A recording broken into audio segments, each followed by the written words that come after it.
안녕하세요. 산골짜기입니다. 어린 왕자 10번째 이야기입니다. 그의 별은 소행성 325, 326, 327, 328, 329, 330과 같은 구역에 있었다. 그래서 그는 우선 별들을 방문하여 일자리도 찾아보고 견문도 넓히기로 했다. 첫 번째 별에는 왕이 살고 있었다. 왕은 주홍빛 천과 흰 담비 가죽으로 만든 옷을 입고 아주 단순하면서도 위험 있는 왕자에 앉아 있었다. 아, 신민이 하나 오는도다. 왕은 어린 왕자를 보고 소리쳤다. 어린 왕자는 의아하게 생각했다. 한 번도 나를 본 적이 없는데 어떻게 알아보지? 왕들에게는 세계가 아주 단순하게 되어 있다는 것을 어린 왕자는 몰랐던 것이다. 왕에겐 모든 사람이 다 신민이다. 짐이 그대를 더 잘 볼 수 있도록 가까이 오너라. 왕은 드디어 어떤 사람에게 만노릇을 하게 된 게 아주 자랑스러워 이렇게 말했다. 어린 왕자는 눈을 들어 앉을 자리를 찾아보았으나 별은 화려한 담비 가죽 망토로 온통 덮여 있었다. 그래서 그는 서 있었고 피곤해서 하품이 나왔다. 어전에서 하품을 함은 예의에 어긋나는 일이니라. 군주가 말했다. 짐은 그대에게 일을 금하노라. 저는 하품을 참을 수가 없습니다. 어린 왕자는 어쩔 줄 모르고 대답했다. 먼 길을 여행하느라 잠을 못 자서. 그럼 하품을 명하노라. 왕이 말했다. 여러 해 전부터 하품하는 사람을 본 적이 없다. 짐에게 하품을 신기한 것이로다. 자, 다시 하품을 하라 명령이다. 그러시니 겁이 납니다. 이제 하품이 나오질 않습니다. 얼굴을 붉히며 어린 왕자는 말했다. 왕이 대답했다. 그렇다면 짐은 그대에게 명하노라. 어떤 때는 하품을 하고 어떤 때는. 그는 좀 빠른 말로 얼버무렸으며 화가 난 것 같았다. 왕은 어찌 됐든 자기 권위가 존중되길 바랐던 것이다. 그는 불복종을 용서하지 않았다. 그는 절대 군주였다. 그러나 아주 착한 사람이어서 지당한 명령을 내렸다. 짐이 만일 어느 장군에게 그는 흔히 이런 말을 하는 것이었다. 짐이 만일 어느 장군에게 바다새로 변하라고 명령했는데 그 장군이 명령에 복종하지 않았다면 그건 장군이 잘못이 아니라 짐이 잘못이니라. 앉아도 괜찮을까요? 어린 왕자는 머뭇거리며 물었다. 짐은 그대에게 앉기를 명하노라. 왕은 대답하여며 담비망토 한 자락을 위험 있게 걷어 올렸다. 그러나 어린 왕자는 놀랐다. 그 별은 아주 작았다. 이 왕은 대체 무엇을 다스린단 말인가?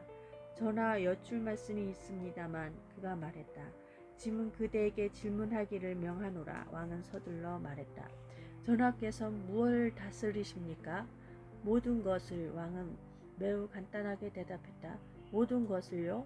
왕은 조심스럽게 자기 별과 그리고 다른 모든 행성과 항성을 가리켰다. 저걸 전부요? 어린 왕자가 말했다. 저것 전부를. 왕이 대답했다. 그는 절대 군주였을 뿐만 아니라 만유의 왕이었기 때문이다.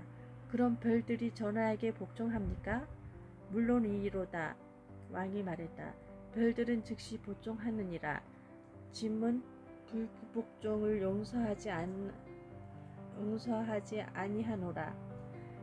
그러만한 권력의 어린 왕자는 감탄했다. 내가 만일 그런 권력을 가졌다면 이자를 끌어당길 필요도 없이 하루에 44번이 아니라 72번이라도 아니 100번이라도 아니 200번이라도 해넘이를 구경할 수 있을 텐데. 그러자 버려두고 온 작은 별이 마음속에 떠올라 그는 조금 슬퍼졌으므로 용기를 내어 왕이 은총을 빌었다. 저는 해 지는 것을 보고 싶습니다. 저를 기쁘게 해주세요. 해가 지도록 명령해 주세요.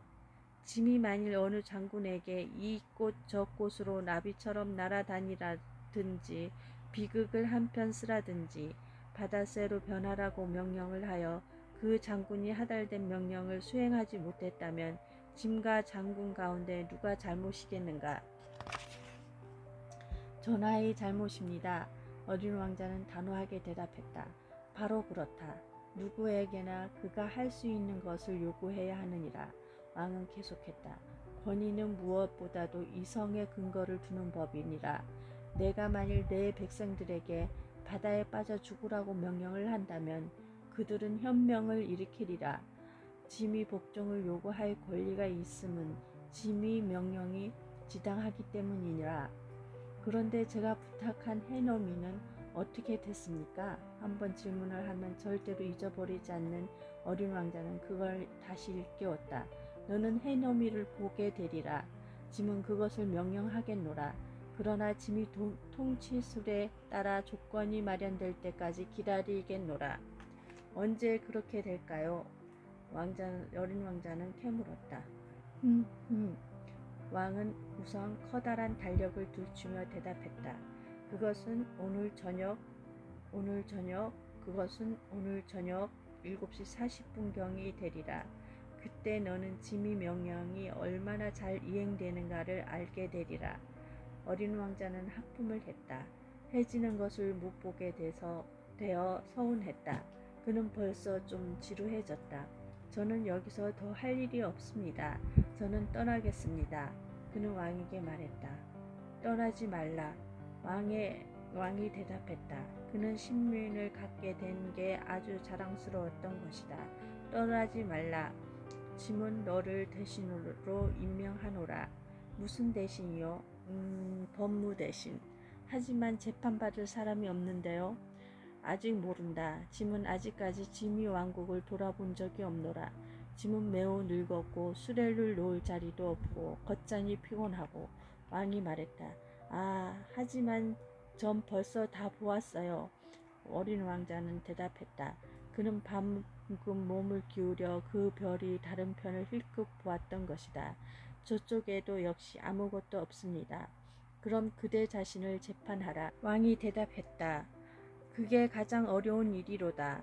다른 사람을 판단하는 것보다 제 자신을 판단하는 게 훨씬 더 어려운 일이니라. 내가 자신을 잘 판단할 수 있게 된다면 그것은 내가 참으로 슬기로운 사람이기 때문이니라. 저는 아무 데서나 제 자신을 판단할 수 있습니다. 꼭 여기서 살아야 할 필요는 없습니다. 어린 왕자가 말했다. 왕은 말했다. 짐이 별 어딘가에 늙은 쥐 한 마리가 있는 게 확실하다. 밤이면 쥐 소리가 들리노라. 너는 그 늙은 쥐를 재판할 수 있느니라.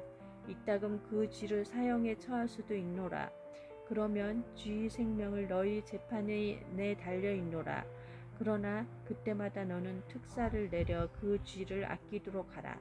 한 마리밖에 없으니 말이다. 저는 사형 선고를 좋아하지 않습니다. 가야 할 것 같습니다. 어린 왕자는 대답했다.